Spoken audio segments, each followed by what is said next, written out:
Oke, langsung aja kita mulai ya. Kali ini kita bakal bongkar habis-habisan sebuah platform yang bernama republikgv.com.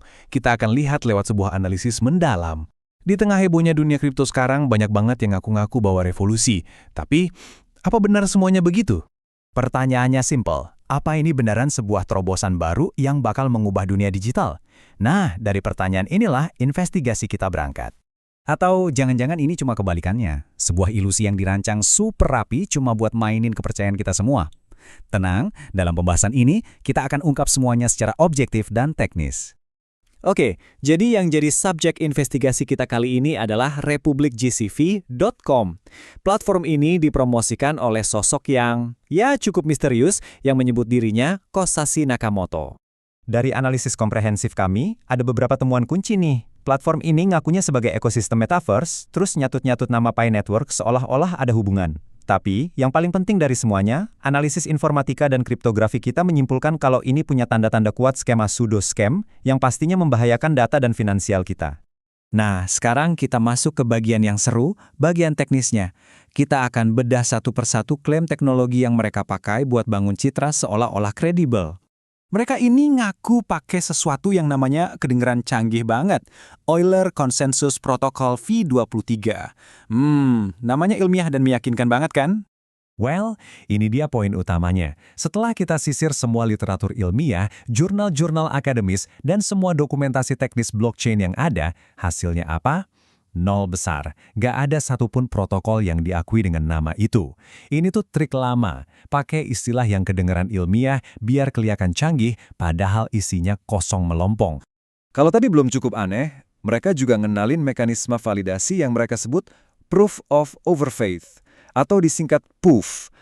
Coba dilihat perbandingannya di sini. Beda banget kan, kayak bumi sama langit. Di sebelah kiri, kita punya mekanisme nyata, kayak proof of work atau proof of stake, yang basisnya itu matematika dan komputasi. Jadi bisa dibuktikan. Nah, di sebelah kanan ada proof of overfaith, yang, sesuai namanya, cuma minta kita buat percaya aja deh.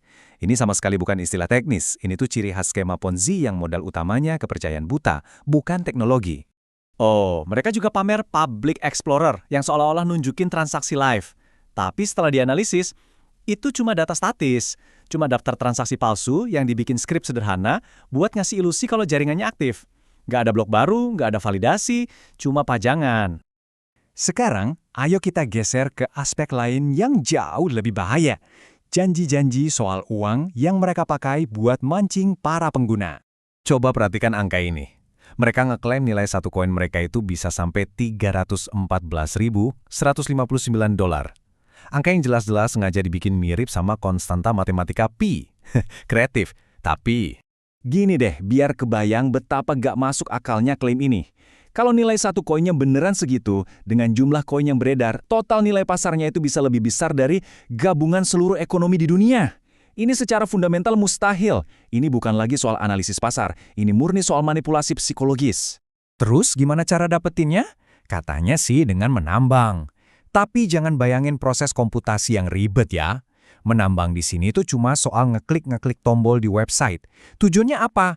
Biar kita ngerasa lagi ngasilin sesuatu yang berharga. Padahal yang kita kasih itu waktu. Dan yang lebih bahaya lagi, data pribadi kita. Nah, kita sampai di resiko yang paling nggak kelihatan, tapi justru paling bahaya. Ancaman buat data pribadi dan perangkat kita. Waktu kita daftar, kita langsung berhadapan sama beberapa bahaya serius. Pertama, credential stuffing. Ini adalah saat penipu nyoba email dan password kita di platform lain. Kedua, risiko malware. Dan yang paling licik itu device fingerprinting dan potensi serangan phishing yang lebih canggih. Jadi, apa sih device fingerprinting itu? Gampangnya, ini tuh teknik di mana website ngumpulin info unik soal perangkat kita. Misalnya, OS-nya apa, browsernya apa, bahkan sampai sensor perangkatnya buat bikin sidik jari digital.